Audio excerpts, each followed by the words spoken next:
जैसे ही इस छोटे बंदर का जन्म होता है तभी बंदर राजा उसे डराने लगते हैं। यह देख छोटे बंदर ने बाप को ही गुस्सा मार दिया था। उसकी ताकत देख पिता बहुत खुश हो जाते हैं कि बंदर राजा के वारिस को ऐसा ही होना चाहिए। तभी एक गंजा बंदर दूसरे बच्चे को उठाता है। दोनों बच्चे जुड़वा भाई थे और नियम अनुसार बड़ा भाई जो कमजोर था बंदरों का उत्तराधिकारी था। तभी एक दुष्ट बंदरिया आकर राजा को बहकाने लगती है कि रानी को पता चलने से पहले बड़े भाई को निपटा दो, क्योंकि एक वारिस को ताकतवर होना चाहिए न कि कमजोर। मजबूरी में पिता ने बड़े बेटे को छोड़कर दूसरे को वारिस घोषित कर दिया था और चुपके से बड़े बेटे को पेड़ से नीचे फेंक दिया गया था। पर सौभाग्य से बड़ा बेटा लताओं में फंसने से बच जाता है, लेकिन तभी वो एक भेड़िए का खाना बनने वाला था। पर बच्चे को यह एक खेल लग रहा था। तभी संकट में एक बड़ी नाक वाले बंदर ने उसे बचा लिया था। दोनों का दुख समान था। अपने अलग रूप के कारण उन्हें कबीले से निकाल दिया गया था। बड़ी नाक का बंदर बच्चे को पालने का फैसला कर लेता है। समय बीतने के साथ बंदर भाई बड़ा हो चुका था। एक हाथ से विकलांग होने पर भी उसका दिमाग बहुत तेज चलता था। उसने पत्तों की मदद से पंख और पानी इकट्ठा करने का जुगाड़ बना लिया था। यहाँ तक कि उसने पेड़ से निकलने वाले गोंद की भी खोज कर ली थी, जो उनके काम के लिए काफी उपयोगी साबित हुआ था। दोनों बहुत खुश थे, अपनी ही धुन में मजे से जिंदगी जी रहे थे। और जब पुराने बंदर का समूह खुद का मनोरंजन करने के लिए खेल खेलते हैं तो दोनों छिपकर उनके खेल को देखते हुए आनंद लेते थे। उसका जुड़वा भाई भी अब काफी बड़ा और ताकतवर हो चुका था। लेकिन अगले खेल के दौरान एक समस्या हो जाती है। गेंद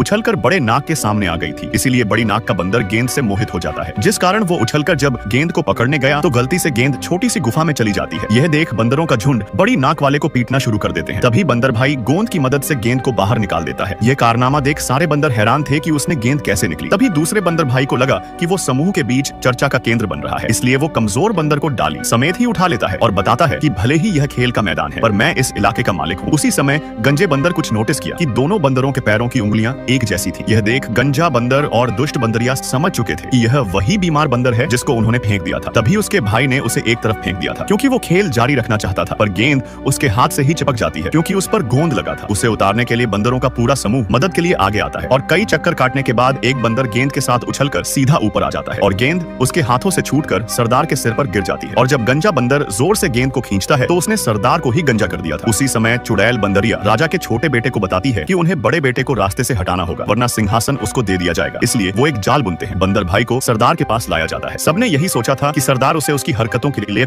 दोषी ठहराएंगे, लेकिन बंदर भाई पेड़ की कुछ टहनी तोड़कर सरदार के लिए पत्तों का एक ताज बना देता है। बंदरों का झुंड इस अजीब दृश्य को देख हैरान हो गए थे। तभी छोटा बेटा चुड़ैल को इशारा करता है और चुड़ैल छिपकर जादू करने लगती है। दूसरी तरफ बंदर भाई पत्ते में पानी डालकर एक दर्पण बना देता है, जिसमें सरदार ने पहली बार अपना शानदार चेहरा देखा था। यह देख सारे बंदर बहुत खुश होने लगे थे, यहाँ तक कि बंदर भाई ने बैलों से सरदार के लिए सिंहासन भी बना दिया था। सारे बंदर खुशी से झूम रहे थे। तभी चुड़ैल बंदरिया मधुमक्खियों के झुंड को बाहर भेजती है, जिससे बचते समय बंदर भाई ने गलती से सरदार को नीचे पटक दिया था।